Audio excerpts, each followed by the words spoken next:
आज ही Doubtnut app download करें। Doubtnut पर होगा अब आपके सभी मैथ्स, केमिस्ट्री, फिजिक्स और बायोलॉजी डाउट्स का सफाया। बस अपने क्वेश्चन की फोटो खींचो, उसे क्रॉप करो और तुरंत वीडियो सोल्यूशन पाओ। Download now. यहाँ पर हमें बताना है कि दिए गए मॉलिक्यूल्स में ऐसा कौन सा है जो हीमोग्लोबिन के साथ इरिवर्सिबली बाइंडिंग करेगा। तो हीमोग्लोबिन की जब हम बात करते हैं, हमारे अलावा और भी कई वर्टिब्रेट्स की बॉडी में उनके सर्कुलेटरी सिस्टम में पाया जाने वाला ये रेस्पिरेटरी पिगमेंट होता है और इसका मेन काम होता है हमारी बॉडी में ऑक्सीजन को कैरी करना और इसको उन बॉडी सेल्स या उन बॉडी टिश्यूज़ तक पहुंचाना जिनको इनकी ज़रूरत है। तो हीमोग्लोबिन के स्ट्रक्चर की अगर बात करते हैं तो हम कह सकते हैं कि ये एक आयरन कंटेनिंग पिगमेंट है या एक आयरन कंटेनिंग प्रोटीन होता है, क्योंकि इसके बीच में आयनिक फॉर्म में आयरन प्रेजेंट होता है और इसी आयरन के साथ ऑक्सीजन जुड़ जाता है तो ऑक्सीजन हमारे ब्लड में कैरी होता है। तो यहाँ पर ऑक्सीजन के साथ जब हीमोग्लोबिन की बाइंडिंग हो जाती है तो इसको हम ऑक्सी हीमोग्लोबिन कहते हैं। और क्योंकि हमारे रेड ब्लड सेल्स में, हमारे एरिथ्रोसाइट्स में ये हीमोग्लोबिन प्रेजेंट होता है, यही रीज़न है कि हमारे ब्लड में ऑक्सीजन कैरी हो पाता है, क्योंकि हमारे हीमोग्लोबिन की अफिनिटी होती है ऑक्सीजन के साथ जुड़ने की, या हम कह सकते हैं कि ऑक्सीजन के साथ बाइंड करने की इसकी जो टेंडेंसी है या एबिलिटी है उसको हम इसकी अफिनिटी कहते हैं। लेकिन ऑक्सीजन की जो बाइंडिंग हो रही है हमारे हीमोग्लोबिन के साथ, ये इरिवर्सिबल नहीं होती। हम कहते सकते हैं कि ये रिवर्सिबली बाइंड करता है, क्योंकि जहाँ पर ऑक्सीजन मिल जाता है हमारे ब्लड को वहाँ पर तो ऑक्सी हीमोग्लोबिन की फॉर्मेशन हो जाती है। लेकिन अगर ये बाइंडिंग इरिवर्सिबल हो जाएगी, हमेशा के लिए ऑक्सीजन हीमोग्लोबिन से जुड़ जाएगा, तो जब हमारे बॉडी सेल्स के पास पहुंचेगा जिनको ऑक्सीजन की ज़रूरत है, तो ऑक्सीजन हीमोग्लोबिन से डिसोसिएट होकर उन सेल्स को एंटर ही नहीं कर पाएगा, हमेशा के लिए हीमोग्लोबिन में ही रह जाएगा।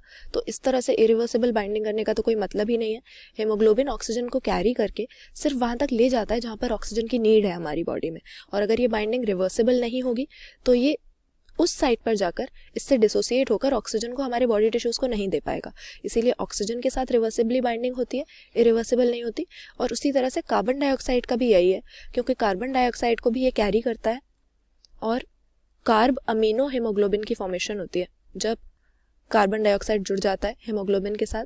और उस समय पर भी ये इरिवर्सिबल बाइंडिंग नहीं, रिवर्सिबल होती है, क्योंकि कार्बन डाइऑक्साइड को भी ये क्यों कैरी कर रहा है, हमारे बॉडी सेल्स में मेटाबॉलिक एक्टिविटीज़ की वजह से ये अक्यूमुलेट हो रहा था और इसको एलिमिनेट करने के लिए हमारा ब्लड लेकर जाता है लंग्स के पास।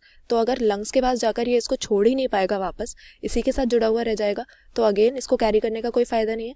तो कार्बन डाइऑक्साइड और ऑक्सीजन दोनों जो हमारी बॉडी में हीमोग्लोबिन के साथ एसोसिएट होकर ट्रांसपोर्ट होते हैं, ये बाइंडिंग रिवर्सिबल होती है। नाइट्रोजन का यहाँ पर हीमोग्लोबिन के साथ बाइंड करने कोई सिग्निफिकेंट रोल है नहीं।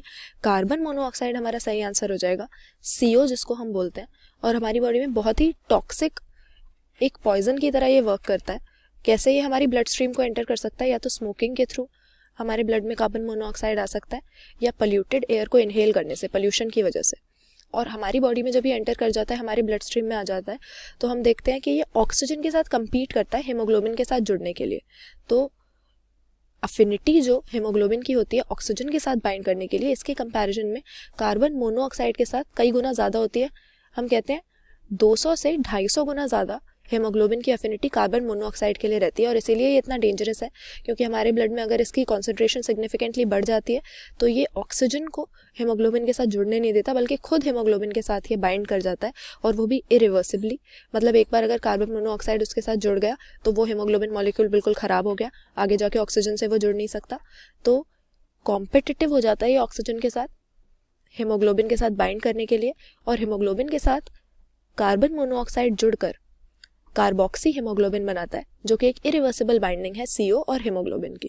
तो यहाँ पे ऑप्शन C हम सही आंसर मार्क कर देंगे। कार्बन मोनोऑक्साइड ऐसा गिवन ऑप्शंस में से मॉलिक्यूल है जो हीमोग्लोबिन के साथ इरिवर्सिबली बाइंड करके हमारी बॉडी में बहुत नुकसान पहुंचाता है, एडवर्सली अफेक्ट करता है, क्योंकि फिर ऑक्सीजन को हमारा ब्लड कैरी नहीं कर पाता और कार्बन मोनोऑक्साइड के साथ ही जुड़कर ये रह जाता है। तो ऑप्शन C यहाँ पर सही आंसर मार्क करेंगे। क्लास 6 से 12 से लेके नीट, IIT, JEE मेंस और एडवांस के लेवल तक 10 मिलियन से ज्यादा स्टूडेंट्स का भरोसा। आज ही डाउनलोड करें डाउटनेट ऐप या व्हाट्सएप कीजिए अपने डाउट्स 8400 400 400 पर।